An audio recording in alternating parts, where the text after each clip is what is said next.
स्वागत करता हूं अपने यूट्यूब चैनल AR मेडिकल ज्ञान में। मेरा नाम है आशु और कल हमने आपको बताया था कि मेडिकल स्टोर ओपन करने के लिए क्या क्या रिक्वायरमेंट होती है और कौन कौन से कागज़ लगते हैं, कैसे होता है, यानी कि सारा कुछ प्रोसेस हमने बताया हुआ है स्टार्टिंग का। इसके बाद आज के इस वीडियो में हम आपको बताएंगे कि आप मेडिकल स्टोर पर लाइसेंस मिलने के बाद फिर आप क्या करते हैं, स्टॉक कैसे मेनटेन करते हैं, कौन कौन सी दवाइयाँ आपको लानी है, कौन सी नहीं लानी है और यह कहाँ से लानी है।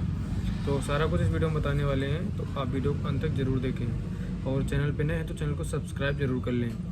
तो सबसे पहले हम बता दें आपको, कल हमने बताया था, यानी कि आप नेक्स्ट वीडियो में अगर आपने नहीं देखी है तो आप इस वीडियो के डिस्क्रिप्शन में जाके पहले वो देख सकते हैं, तभी आपको सारा कुछ समझ में आएगा। तो आपको बता दें कि आप स्टॉक मेंटेन करने के लिए, यानी सबसे पहले जब आप अपनी शॉप को ओपन करते हैं, यानी आपका जो ड्रग इंस्पेक्टर है वो आपको लाइसेंस वगैरह दे गया है, तो आप उस लाइसेंस के मिलने के बाद आपने शॉप को ओपन कर सकते हैं।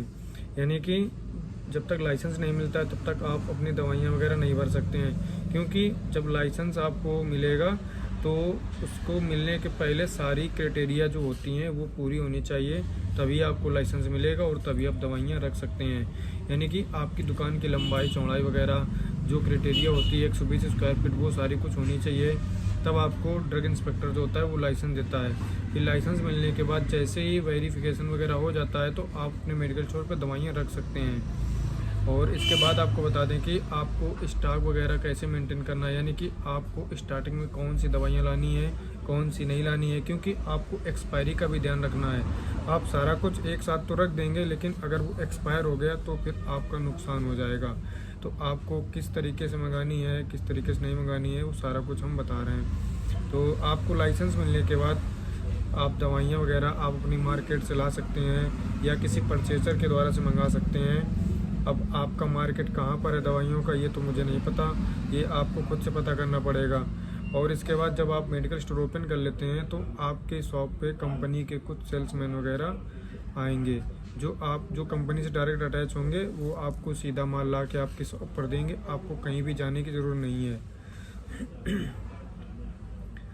लेकिन स्टार्टिंग में आपको थोड़ा सामान लाना पड़ेगा। तो आपको बता दें कि आप अपनी नियर पे कोई मार्केट वगैरह हो तो वहाँ से आप पता कर लीजिए।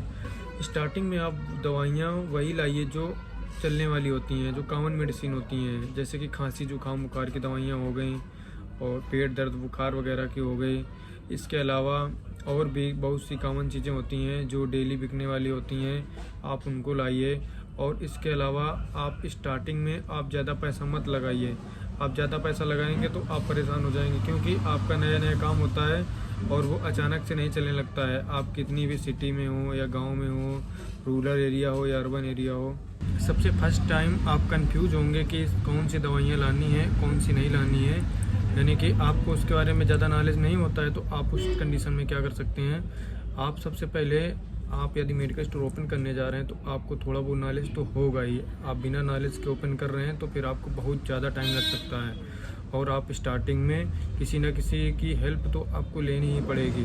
तो आप उस कंडीशन में क्या करिए, जो कॉमन दवाइयाँ होती हैं, कुछ दवाइयों के नाम बताते हैं हम, जैसे अजूबी हो गए, डेक्लोजेम हो गए, कामिफ्लेम वगैरह हो गई, तमाम तरह की जो दवाइयाँ होती हैं, जो OTC मेडिसिन भी उनको बोलते हैं, जो डेली यूज के लिए होती हैं, जिनको लोग मेडिकल स्टोर पे चल के बिना किसी डॉक्टर की सलाह से लेने आते हैं, तो आप उन दवाइयों को मेंटेन करिए, आप उनको रखिए।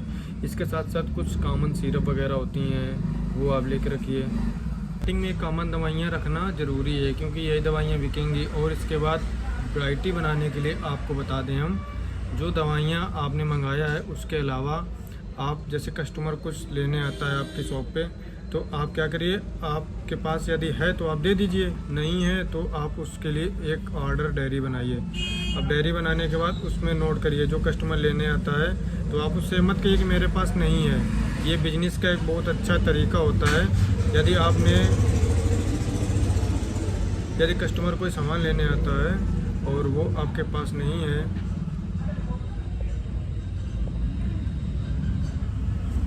यदि कस्टमर कोई सामान लेने आता है वो आपके पास नहीं है, तो आप उसको तुरंत नोट करिए और आप उसको बता दीजिए, भैया ये अभी नहीं, हम शाम तक दे देंगे या कल तक दे देंगे। जब तक आप उसको ला के कहीं से दे सकते हैं तब तक उसको टाइम दे दीजिए।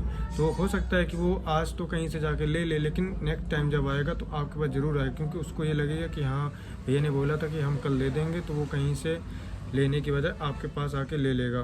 तो आप उसको दोबारा उपलब्ध कराइए। और ऐसे ही आपकी वैरायटी बनेगी धीरे धीरे।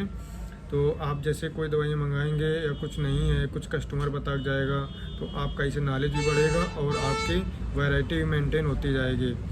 और इसके अलावा यदि बता दें आपको हम और भी इसके बारे में डीपली में जानना चाहते हैं, तो आप हमारे चैनल को सब्सक्राइब करके रखिए और नेक्स्ट वीडियो में आप और भी अच्छे तरीके से इसकी जानकारी जान सकते हैं। यदि आपके अंदर कोई कन्फ्यूजन हो तो आप पूछ सकते हैं कमेंट में, उसका रिप्लाई हम ज़रूर देंगे, अभी नहीं तो थोड़ी देर बाद। तो ऐसे ही जानकारी के लिए हमारे चैनल पर बने रहिए। तब तक के लिए